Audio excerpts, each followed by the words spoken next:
Look, if you're an online coach or a B2B business, and if you had to choose between getting views and getting clients, you'd probably choose getting clients. But here's the thing, you think that getting more views on your content is going to help you sign more clients, which isn't wrong. But what if I told you that you could start getting meetings of qualified prospects on your calendar with just 9 subscribers? What if I told you that reality was possible? Well, it is possible because I did it and I'm actively doing it right now. And I'm about to show you the 5 shifts that I made in my content that made this to be possible. So if you want to just know more about me, just check the first thing in the description. You'll see my website and all the results that I've been able to get. Without any further ado, let's learn something new. All right, ladies and gentlemen, let's get into it. I think most coaches and consultants get wrong. They think that better content means better editing, better thumbnails, better hooks, and more personality. And yeah, of course, those things matter, but they're not the reason that your content isn't booking your calls right now. The real issue is that you're creating content for the algorithm instead of your business. See, when you create content for the algorithm, you create content to get views. You focus on training topics that have nothing to do with your offer. You focus on clickbait hooks that attract unqualified leads. You focus on creating brain rot vlogs that don't educate your audience and get them into your offer. See, the thing is that when you create content to get clients, everything changes with your content strategy. Your topics become more intentional, your CTAs become more direct, and your content becomes a sales asset and not a vanity project. And you do that with the following 5 shifts. These are the same 5 shifts that I've noticed that I've applied in my content to be able to book calls on this very channel over here, this small channel over here. The very first shift is treating content as a funnel and not a random post. See, instead of posting random videos, you need to start building a content funnel. Not every video has the same job. Some videos are designed for views, others are designed for education. Some are designed to just introduce people to your offer, just let them know about your offer. And I'm going to break down each and every single video type and how you structure them right now. First is the view optimized video. So let's just say I'm an e-commerce coach and I teach people how to do dropshipping. A view optimized video would be how to start a dropshipping business in 2025. This casts a wide net and attracts people who want to learn how to do this thing that I'm teaching into my funnel. Gives me a lot of attention to feed into my funnel to go onto the rest of the videos. The next part of the funnel would be the education video. This is a video that educates people who are already doing that thing on how to do it even better. This is people who are already doing the work. They don't need anything step by step. They need more strategic insights, beliefs, and mentality changes on how to do that thing. They don't need to start. They just need to think differently about what they're doing to get closer to the end result and to see you as an authority.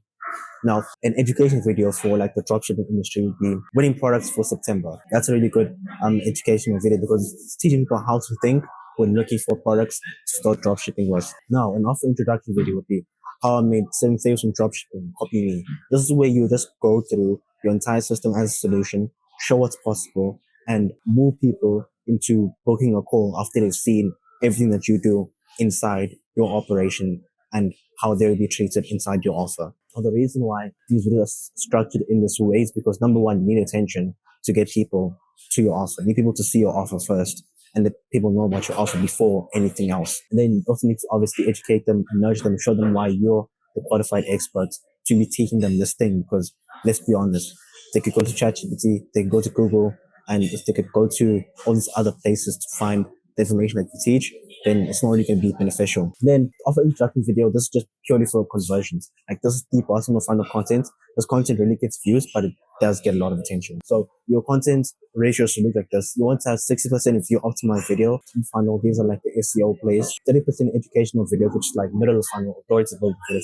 10% introduction videos, which is the bottom of funnel conversion focused videos. Also, by the way, if you want this document, it's available in the link in the description below. You can get access to it. All right, shift number 2. It's basically creating for intent and not attentions. There's a difference between a business influencer and a business owner who posts content. So basically, when you want to create for intent and not attention, you just basically stop chasing attention. You start targeting intent. And this shift is mainly for your view optimized videos. So here's the truth. If you're selling 5K coaching packages or 10K down for your services, you don't really need 1 million views to get clients. You just need 1,000 views from the people actively looking for a solution to the problem that you solve. And YouTube was designed for relevance, so they're automatically going to match you with people who are looking to solutions to problems that they have. So instead of asking yourself what's trending, you want to ask yourself, like, where are like my ideal clients actively searching for, and what are they searching for when they're trying to do what I offer? I'm already through an example of here. So an influencer who posts about business content and things like that would be someone who posts videos like, oh, here's how to be more productive as a business owner. It's not really a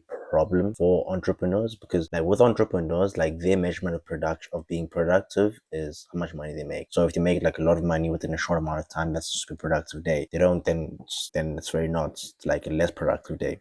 But a business owner who makes content would be something like how to go from 30K to 100K without hiring a full sales team, because the thing is that you want to make the most amount of money with the least amount of effort. That's how like productivity is like measured in like the business realm. And a more marketing consultant version of what I'm saying, an influencer who's like a marketing consultant would be something like someone who makes Instagram growth hacks that will make you go viral. Like, doesn't really apply to people who are like really serious and have real problems when it comes to like actually using Instagram or content. So a business owner who makes content version of that would be, here's how to make 50K a month with organic content, or here's how to make 50K a month without any paid ads or sales calls. That's someone that's targeting a problem that someone who has a business already has, and it still appeals to people who would potentially be able to qualify for your offer within the next 2-3 years time. So the difference between like an influencer who posts business content and a business owner who posts content is one focused on attracting everyone, and the other just purely focuses on attracting people who are qualified for their services. So when you create content around buyer intent, your videos might get fewer views, but people who do watch are already halfway to booking a call with you. So you're not fighting for attention, you're just positioning yourself correctly in front of the people who are already looking for the solution that you offer. And then shift 3, give value the right way. So the thing is that with people, they think that you can only like deliver value in one specific way, in one specific format, which is a super like hyper tactical breakdown, step 1, step 2, step 3. You're just like literally breaking everything down. And I'm going to explain why you don't need to do that for every single video, because value gets delivered differently based on the type of video that you're doing. So for view optimized video, yeah, you can get them step by step, because that's exactly what they came for. Most people watching these videos are beginners. They don't know what to do, where to start. So you might as well teach them on the exact steps they need to take to start, so that they can actually get a feel for what it is that thing is that they're going to do. So for example, with how to start an e-commerce store in like 2025, you want to walk them through exactly how to set up a store, finding products, and setting out like basic ads. And then for education videos, now, this is where like most people mess up. There isn't like a one size fits all for education videos, but there is something that works extremely well, especially when you're talking about like really complicated topics and really high level topics. And what I mean by that is, we can take an example from the internet money space. Everyone knows that like getting 10K a month and getting to like 100K a month are like completely different ball games. No matter what different business model you're pursuing, what service you're doing, like getting 10K a month is like pretty straightforward, but like getting to 100K a month is more systems, more leverage, more delegation. It's more about getting dialed about the process rather than the hustle in and of itself. So now imagine like making a step-by-step tutorial on how to go from 10K to 100K a month. Probably could, but most of the people who watch that video aren't going to make 100K, because they're going to get confused, and then confused prospects don't purchase. Whereas if you did this and framed it in the form of a mindset shift and told it in a story and told it in a lesson and a breakdown, you would have more people convert than if you had that 100K video, that 100K roadmap broken down step by step. The thing is that more people understand and will change their thinking, and then the actions will follow. The reason why this is important is because education videos are of people who are already doing the thing that you're offering, but they just need to think about it differently, and they need to move about it differently, and they need to take different approaches to the thing that they're doing. And then for offer introduction videos, you want to show them what's possible, walk them through a high level overview of your framework, which is basically explaining, like, let's just say with the dropshipping example, you can say how I made 10 figures from dropshipping, copy me. You'll just basically show your exact processes, your wins, your proof. And then at the end of the video, just tell people, hey, in my program, I show you exactly how to do this A to Z. Hold your hand, make sure you get the result that you want. That's literally it. Offer introduction videos are just like more so high level. What I mean by high level, I mean you're just speaking about doing the things and not really diving deep into the thing that you're talking about doing. Because the thing is that, you can do that and give the value that way, but the thing is that people will try it and then they'll think, okay, he told me to do this, but I tried it and it didn't work. So it's just better to get like super tactical. Like obviously in your program or in your offer about that. But when it's about YouTube and things like that, you just want to speak about it and just show people your processes on how you got that result, especially for this example. And then they'll obviously just come in and see, okay. And then obviously people that are interested in what you offer will be like, okay, he made this amount of money and he broke it down in such a simple way. I mean, this seems like pretty simple. I could probably do this. So then they'll end up joining like that. So you just want to match your delivery type to like the video type that it is. So basically, summarize everything I've said in this shift is that you want to match your value delivery to the video type. So you don't have to just spam like hyper tactical insights into everything, because that's not necessarily like the best way to deliver value. So I think most people understand and are interested in your offer.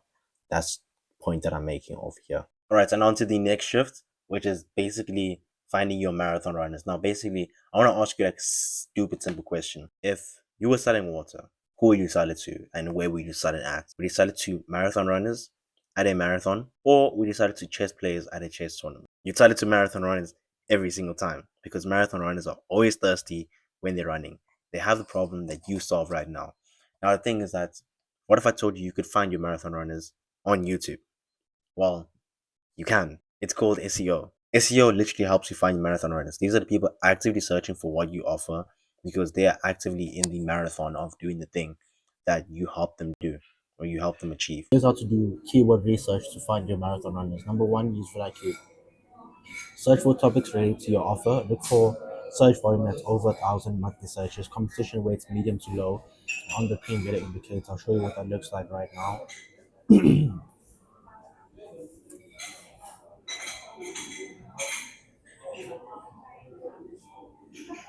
Okay, how to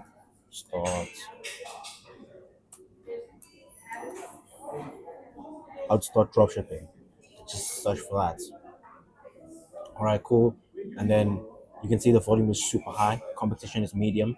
More volume, which means it's more search volume than competition, which is more people posting about this. So this would be a very good keyword to include in your keywords and obviously in your titles.